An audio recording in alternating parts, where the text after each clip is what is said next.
Alright, so my name is Billy Ray Martin, and already I'm hearing about Christopher Columbus, and it's Christopher Columbus Day, but I just woke up. I'm already seeing people on Facebook post um, anti-Christopher Columbus messages and stuff like that.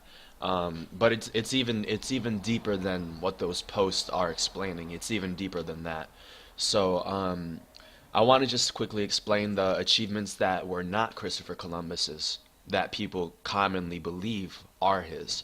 One, Christopher Columbus never was the first person to discover the Americas. The first person noted to have discovered the Americas was Leif Erikson about 5 centuries prior to Christopher Columbus's existence. Um, Secondly, Christopher Columbus did not discover that the world was spherical. This was proven by a Greek mathematician named Pythagoras, and many astronomers that helped Pythagoras develop his theory based on that topic. So this was not new to most educated people during that day and age. And a quick fun fact, the pinta was slang for prostitute during that day and age. It was named by a group of jerky, mean, stupid sailors, and they named it the Painted One or the Prostitute, which is what Pinta translated to in that day and age of Spanish. Um, so another topic that's more important than all those things is the long-lasting effect that Christopher Columbus had on this country when he discovered it. Because mind you, it was going to get discovered, or what it was really um, attacked. It was really attacked, but it was going to get discovered by settlers eventually. And maybe they would have enslaved the people just like Columbus did, or maybe they would have actually settled like people tell their kids Christopher Columbus did. But it would have happened anyway. So basically, Columbus came there with his people. He enslaved that population of people. He enslaved them after having them divulge to his colonists how to grow things like corn, how to use fish to fertilize things. So yeah, he took their secrets and he exploited them. He enslaved their people because they weren't a violent tribe of people. They weren't violent at all. They didn't have this conquering mindset that Columbus did, and that's why Columbus was so effective at destroying the people. Um, he decapitated the hands of people who wouldn't pick crops for him, and eventually a messenger left the colony to send the message to the Spanish Parliament that Christopher Columbus is fucking crazy. And that is when Christopher Columbus got arrested for his crimes. And mind you, although he got arrested, he was not imprisoned because he was given freedom for his discovery, or what we should recognize as the attack on the Native American people during that day and age. So to summarize this, there's an outstanding effect that some sort of discovery like this has. For example, if you have a water bottle and you fill up that water bottle with water, and you never put anything else in it, and you never take anything else out of it, you're always going to have water. It's going to stay like that. It's not going to go away.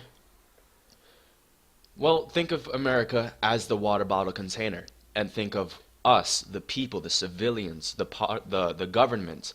Think of all that as the water, because if we keep this cycle of oppression that Christopher Columbus has truly brought in, not just hypothetically, but he truly was the first real impact of negativity on this continent. So let's say that we keep this cycle, this sort of ownership of power controls the weak, and we don't try to strengthen the weak. We just keep the strong in power. And when I say the strong, I mean the government.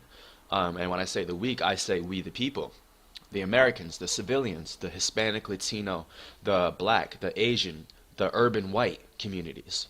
If you don't put any of those people in power, then you cannot have any sort of real democracy.